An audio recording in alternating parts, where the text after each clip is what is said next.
আপনাদের প্রত্যেককে ওয়েলকাম বাংলার খবর অফিসিয়াল ইউটিউব চ্যানেলে।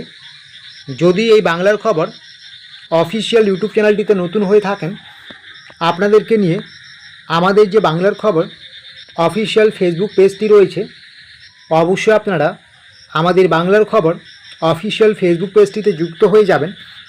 এর ফলে আপনারা ছোট বড় সমস্ত আপডেটস সবার আগে পেয়ে যাবেন।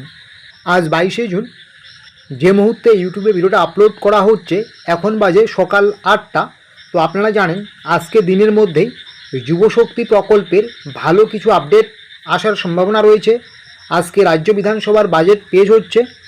তো আজকে থেকেই হয়তো আপনাদের যুবশক্তির আবেদন প্রক্রিয়া শুরু হবে বা যুবশক্তির টাকা কবে দেবে, যুবশক্তি নিয়ে ডিটেলসে কিন্তু তথ্য দিতে পারেন রাজ্যের মুখ্যমন্ত্রী শুভেন্দু অধিকারী। এখন রাত 8টা বাজে। তো আপনারা আজকে দিনের মধ্যে হয়তো সেই আপডেটটুকু পাবেন। তো আপডেটস তো পাবেন, কিন্তু যুবশক্তিতে আপনাদের আবেদন করতে গেলে কি কি তথ্য আর কী কী ডকুমেন্টস লাগবে আগে থেকে আপনার জোগাড় করে রাখা উচিত। তো সেই ডকুমেন্টস কী কী লাগবে, কী কী তথ্য লাগবে আমরা কিন্তু আপনাদেরকে জানাচ্ছি। অন স্ক্রিন দেখতেই পাচ্ছেন কি বলা হচ্ছে। আজ 22শে জুন যুবশক্তি প্রকল্পে আবেদন শুরু হবার সম্ভাবনা, জেনে নিন প্রয়োজনীয় নথিপত্র। যুবশক্তিতে আবেদন করতে গেলে আপনার কি কি প্রয়োজনীয় নথিপত্র লাগবে জেনে নিন। কি বলা হচ্ছে অন স্ক্রিন দেখে নিন। রাজ্যের বেকার যুবক যুবতীদের আর্থিক ও কর্মসংস্থানমূলক সহায়তা প্রদানের লক্ষ্যে যুবশক্তি প্রকল্পের আবেদন প্রক্রিয়া খুব শীঘ্রই শুরু হচ্ছে। সম্ভবত আজকেই ভালো আপডেট পাওয়া যাবে। ইতিমধ্যে বহু আবেদনকারী প্রকল্পের সুবিধা পাওয়ার জন্য প্রয়োজনীয় নথিপত্র সংগ্রহ করতে শুরু করেছেন। সরকারি সূত্রে জানা গেছে আবেদনপত্র জমা নেওয়ার সময় নির্দিষ্ট কিছু গুরুত্বপূর্ণ ডকুমেন্টস বাধ্যতামূলকভাবে জমা দিতে হবে। কি বলা হয়েছে, আবেদনকারীদের প্রথমেই নিজের আধার কার্ড জমা দিতে হবে। সেটা আপনি অনলাইনে করলেও করতে হবে, অফলাইনে করলেও করতে হবে। আধার কার্ড তো সবার লাগবে। পরিচয় বা ঠিকানা যাচাইকরণের ক্ষেত্রে এটি অন্যতম গুরুত্বপূর্ণ একটি নথি হিসেবে বিবেচিত হবে।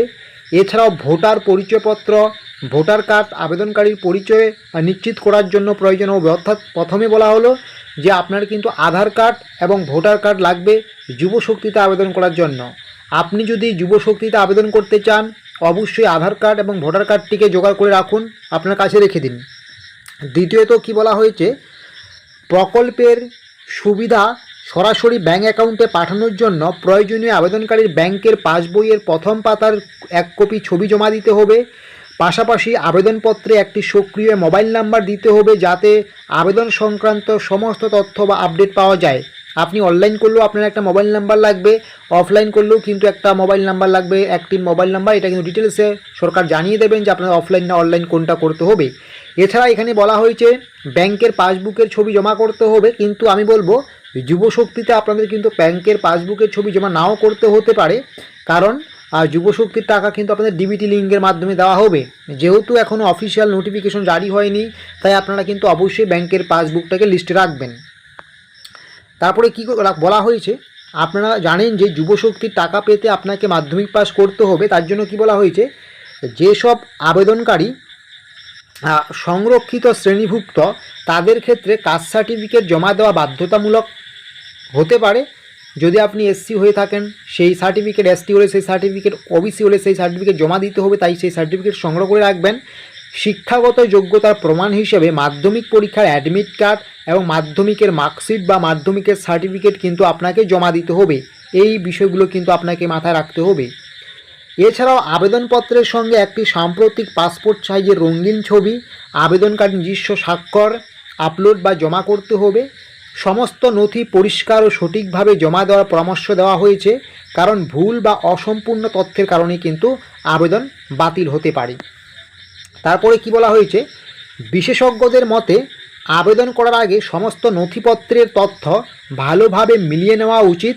আধার কার্ড, ব্যাঙ্ক অ্যাকাউন্ট, অন্যান্য নথি যেমন ভোটার কার্ড, জন্ম তারিখ বা অন্যান্য তথ্যের অসঙ্গতি থাকলে আবেদন প্রক্রিয়ায় সমস্যা দেখা দিতে পারে বা আবেদন করার পরে আপনার আবেদনপত্রটাকে বাতিল করে দেওয়া হতে পারে। আশা করি বুঝতে পারছেন, যুবশক্তিতে আবেদন করতে গেলে কিন্তু আপনার এই ডকুমেন্টসগুলো লাগবেই। যুবশক্তি প্রকল্পে আবেদন করতে ইচ্ছুক প্রার্থীদের নির্ধারিত সময়ের মধ্যে আবেদন সম্পূর্ণ করার পরামর্শ দেওয়া হয়েছে। কবে আবেদন শেষ হবে না হবে সেগুলো হয়তো আজকে দিনের মধ্যেই পুরোপুরি ক্লিয়ার হয়ে যাবে। প্রকল্প সংক্রান্ত নতুন আপডেট ও নতুন নির্দেশিকা জানতে সরকারি বিজ্ঞপ্তির দিকে নজর রাখার পরামর্শ দেওয়া হচ্ছে। তো এই রকমের ছোটো বড়ো তথ্য বা আপডেটসগুলো পাওয়ার জন্য অবশ্যই আপনারা আমাদের এই বাংলার খবর অফিসিয়াল ইউটিউব চ্যানেলটিকে সাবস্ক্রাইব করে নোটিফিকেশনটাকে অন করে রাখবেন। এর ফলে পরবর্তীতে আমরা যতগুলো গুরুত্বপূর্ণ আপডেট, যতগুলো গুরুত্বপূর্ণ খবর দেব, প্রত্যেকটা আপডেটস, প্রত্যেকটা খবর কিন্তু আপনারা A to Z নির্ভুলভাবে সবার আগে আমাদের এই বাংলার খবর অফিসিয়াল ইউটিউব চ্যানেলে পেয়ে যাবেন। এবং যদি বাংলার খবর অফিসিয়াল ফেসবুক পেজে যুক্ত না হয়ে থাকেন অবশ্যই যুক্ত হয়ে যাবেন, সেখানেও কিন্তু আপনারা A to Z সমস্ত ডিটেলস সবার আগে পেয়ে যাবেন।